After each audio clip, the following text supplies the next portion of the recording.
यासना देवी मंदिर के महंत यति नरसिंहानंद सरस्वती जी के सिर को तन से जुदा करने अर्थात उनका सिर काटने की धमकी देने वाले इस्लामिक कट्टरपंथी भारत को शरिया अर्थात इस्लामिक कानूनों के अनुसार चलाना चाहते हैं, या यूं कहें भारत में शरिया लागू करने के लिए पूरी तरह से प्रयासरत हैं।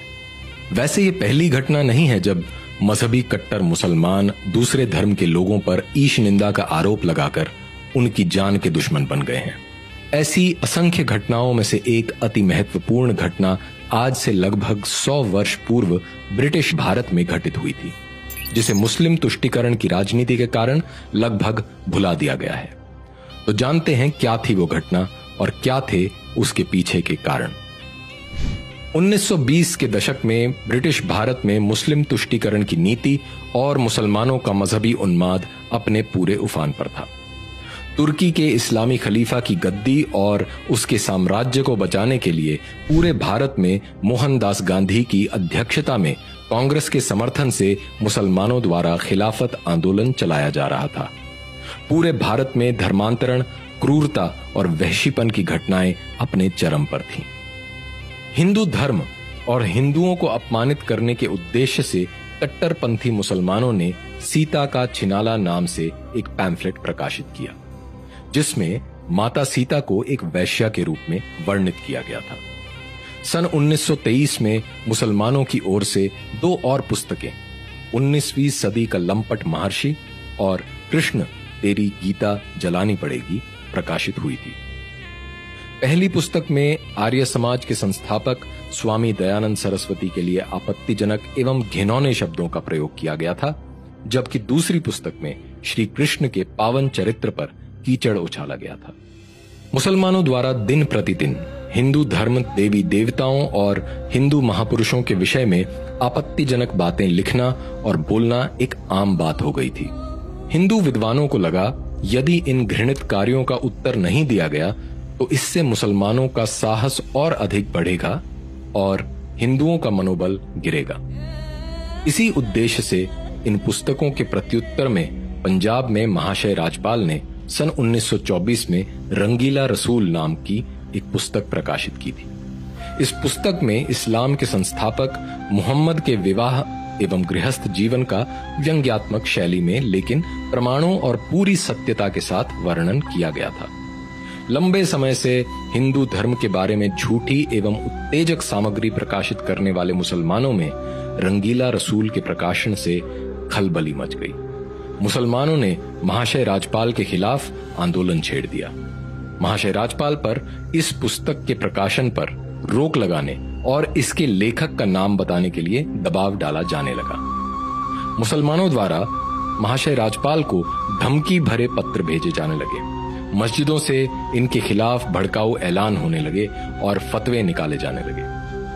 मोहनदास गांधी ने भी अपनी मुस्लिम परस्त नीति के तहत यंग इंडिया में महाशय राजपाल के खिलाफ बड़ा भड़काऊ लेख लिखा। गांधी ने कहा, एक तुच्छ पुस्तक विक्रेता ने कुछ पैसे बनाने के लिए इस्लाम के पैगंबर का अपमान किया है। इस प्रकार की पुस्तक लिखने वालों को मुसलमानों द्वारा स्वयं सजा दी जानी चाहिए। कांग्रेस अध्यक्ष रह चुके मौलाना मोहम्मद अली ने दिल्ली की जामा मस्जिद में एक विशाल सभा को संबोधित करते हुए घोषणा की कि काफिर राजपाल को बख्शा नहीं जाएगा और मुसलमानों को रसूल के लिए जिहाद करना चाहिए। पंजाब सरकार ने भारतीय दंड संहिता की धारा 153A के तहत महाशय राजपाल के खिलाफ तो मामला दर्ज करने का आदेश दे दिया, किंतु हिंदुओं के खिलाफ पुस्तकें प्रकाशित करने वाले मुसलमान अली कासिम के खिलाफ कोई कार्यवाही नहीं की। इसी मजहबी तुष्टीकरण नीति के तहत ही 1927 में भारतीय दंड संहिता अर्थात इंडियन पीनल कोड में सेक्शन 295A जोड़ दिया गया, जिसका उपयोग आज भी कट्टरपंथी मजहबी समुदायों के द्वारा लोगों की आवाज दबाने के लिए समय समय पर किया जाता रहता है। महाशय राजपाल पर यह केस 5 वर्ष तक चला और अंततः हाईकोर्ट में उनकी बेगुनाही साबित हुई। मोहनदास गांधी ने अप्रत्यक्ष रूप से मुसलमानों के मजहबी उन्माद को भड़काते हुए 3 अगस्त 1924 को यंग इंडिया के अपने आर्टिकल में लिखा था, जब किसी व्यक्ति को अदालत से इंसाफ न मिले तो उसे अपने आप इंसाफ करने का प्रयत्न करना चाहिए। इस बीच मुसलमानों द्वारा 3 बार महाशय राजपाल की हत्या करने का प्रयत्न किया गया था। पहला प्रयास 26 सितंबर 1927 को खुदा बख्श ने, दूसरा प्रयास 8 अक्टूबर को अब्दुल अजीज ने किया था।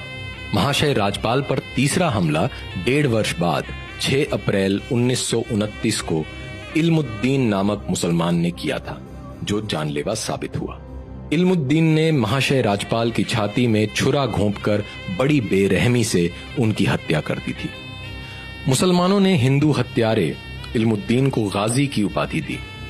उसे एक नायक और सच्चा मुसलमान बताते हुए उसके लिए जिंदाबाद के नारे लगाए गए और मस्जिदों में उसके लिए दुआएं पढ़ी गईं। उसे कानूनी सहायता और उसके परिवार को आर्थिक सहायता देने के लिए देश भर के मुसलमानों ने भारी मात्रा में चंदा इकट्ठा किया। इल्मुद्दीन पर महाशय राजपाल की हत्या का केस चला और उसे फांसी की सजा सुनाई गई। मोहनदास गांधी द्वारा कैदे आजम कहे जाने वाले मोहम्मद अली जिन्ना ने कोर्ट में इल्मुद्दीन की पैरवी की थी। 31 अक्टूबर 1929 को इल्मुद्दीन को फांसी दे दी गई। उसके जनाजे में 6 लाख मुसलमान इकट्ठा हुए। इतना ही नहीं, मोहम्मद इकबाल ने इल्मुद्दीन के जनाजे में उसे कंधा दिया और कहा, असी वेखदे रह गए ऐ तरखाना दा मुंडा बाजी ले गया। अर्थात हम सब देखते ही रह गए और ये बढ़ई का लड़का सारा सवाब ले गया। मोहम्मद इकबाल ने न केवल इल्मुद्दीन की प्रशंसा की, बल्कि ये भी कहा कि राजपाल को बहुत पहले ही मार दिया जाना चाहिए था। आज ही की तरह उस समय भी एक ओर जहां अपने मजहबी उद्देश्यों को पूरा करने के लिए राजनीति का उपयोग करने वाले मोहम्मद अली जिन्ना, मोहम्मद इकबाल और मोहम्मद अली जौहर जैसे मुसलमान थे, जिन्होंने अपने मजहब को प्राथमिकता देते हुए बिना किसी संकोच एवं दुविधा के एक मुसलमान इल्मुद्दीन का साथ दिया था और रंगीला रसूल के प्रकाशक को ही दोषी ठहराया था, वहीं दूसरी ओर मोहनदास गांधी जैसे तथाकथित हिंदू नेता थे जो हिंदू मुस्लिम एकता के नाम पर हिंदुओं को भ्रमित करते रहे। महाशय राजपाल की इस क्रूर हत्या का बदला लेना तो दूर की बात है, हिंदुओं ने तो जहां महाशय राजपाल को लगभग भुला ही दिया है, वहीं मुसलमानों ने इल्मुद्दीन को एक सच्चा मुसलमान दिखाते हुए उसके ऊपर फिल्मों का निर्माण किया और आज भी लाहौर में लाखों मुसलमान इल्मुद्दीन की कब्र पर इकट्ठा होते हैं और दुआएं पढ़ते हैं। महाशय राजपाल एकमात्र ऐसे हिंदू विद्वान नहीं हैं जिन्हें कट्टरपंथी मुसलमानों के हाथों अपना जीवन गंवाना पड़ा हो। स्वामी श्रद्धानंद और नाथूराम शर्मा को भी क्रमशः अब्दुल रशीद और अब्दुल कय्यूम के हाथों अपना जीवन गंवाना पड़ा था।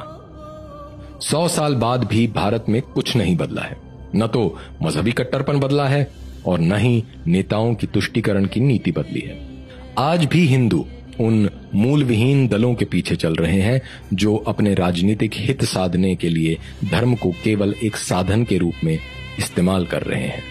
2 दिसंबर 2015 को तत्कालीन उत्तर प्रदेश सरकार के मंत्री आजम खान ने आरएसएस के नेताओं पर समलैंगिकता का आरोप लगाते हुए कहा था, आरएसएस के नेता समलैंगिक अर्थात होमोसेक्सुअल होते हैं, इसीलिए वो शादी नहीं करते हैं। इसके प्रत्युत्तर में अगले दिन कमलेश तिवारी ने इस्लाम के संस्थापक मोहम्मद को दुनिया का पहला समलैंगिक करार दिया था। इसके बाद पूरे भारत में मुसलमानों ने शरिया के अनुसार कमलेश तिवारी के लिए मौत की सजा की मांग करते हुए उपद्रव करना आरंभ कर दिया था।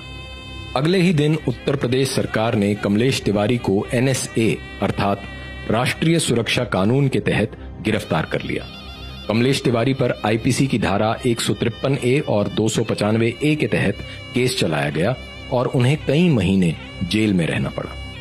अखिल भारत हिंदू महासभा ने पहले ही यह स्पष्ट कर दिया था कि कमलेश तिवारी हिंदू महासभा के एक साधारण कार्यकर्ता हैं और उन्होंने जो कहा है वो उनके निजी विचार हैं, वह हिंदू महासभा का विचार नहीं है। लेकिन संविधान और शरिया का अपनी सुविधा अनुसार उपयोग करने वाले मुसलमान इतने से संतुष्ट नहीं थे।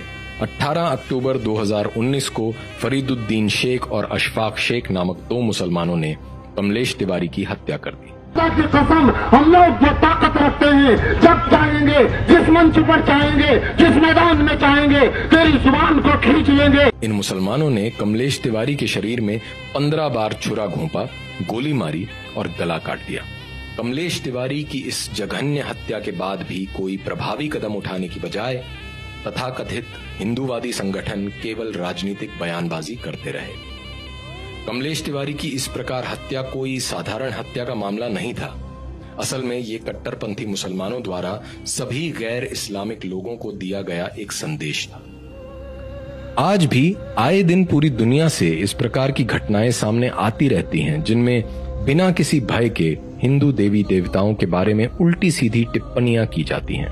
ऐसी टिप्पणियां करने वालों में इतना साहस इसलिए आता है क्योंकि उन्हें लगता है कि हिंदू समाज और हिंदू उनके विरुद्ध कोई प्रभावी कार्यवाही नहीं करेगा। अगर हिंदू समाज इतिहास से न सीखते हुए अब भी अपने धर्म की रक्षा का उत्तरदायित्व अपने ऊपर न लेकर राजनीतिक दलों और नेताओं की ओर देखता है, तो हिंदू सभ्यता को इसके भयंकर परिणाम भुगतने पड़ेंगे। अपने सुरक्षित एवं सुखद भविष्य के लिए प्रत्येक हिंदू को स्वयं को धर्म रक्षक मानना चाहिए।